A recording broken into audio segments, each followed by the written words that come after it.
जब चंद्रगुप्त मौर्य से शुरुआत हुई तो उस समय जातियां नहीं होती थी।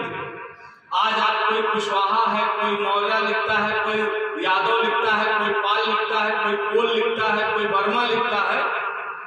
लेकिन उस समय आज से 2500 साल पहले जातियां नहीं थी।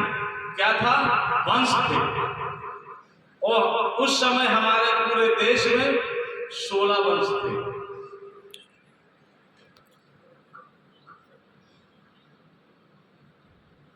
जितनी भी बैकवर्ड शेड्यूल कास्ट माइनॉरिटी की जातियां हैं, चाहे वो काची हो, कोरी हो, कुर्मी हो, कहार हो, गंवार हो, चमार हो, ये सारे लोग मौर्य वंश के लोग हैं। ये सारे मौर्य वंश के लोग हैं। अगर आप इतिहास पढ़ेंगे तो आपको मिल जाएगा। मौर्य वंश का अंतिम राजा बृहदत्त थे। चंद्रगुप्त मौर्य, बिंदुसार मौर्य, अशोक, कुणाल, दशरथ और तमाम जो नेता थे हमारे, देवबर्मन, बृहदत्त, अंतिम राजा बृहदत्त थे। उनके रसोइया,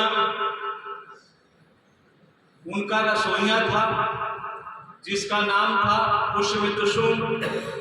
उसने अपनी सेवाओं से इतना ज्यादा खुश कर लिया हमारे राजा को, उसको सिपाही बना दिया। जब सिपाही बनने के बाद भी उसने और खुश किया राजा को, तो उसने कहा राजा साहब मुझे सेनापति बना दीजिए। तो उसको सेनापति बना दिया गया।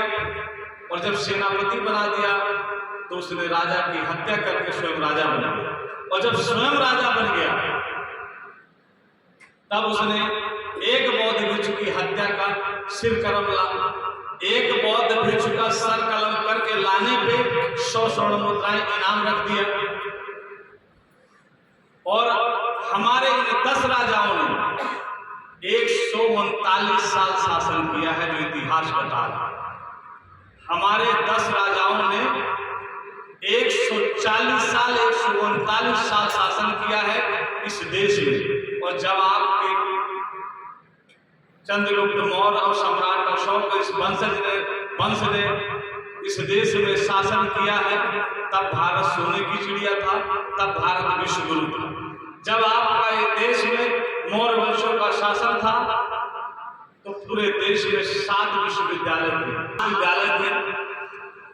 जब 7 विश्वविद्यालय थे तो पूरे विश्व के सारे बच्चे भारत पढ़ने आते थे।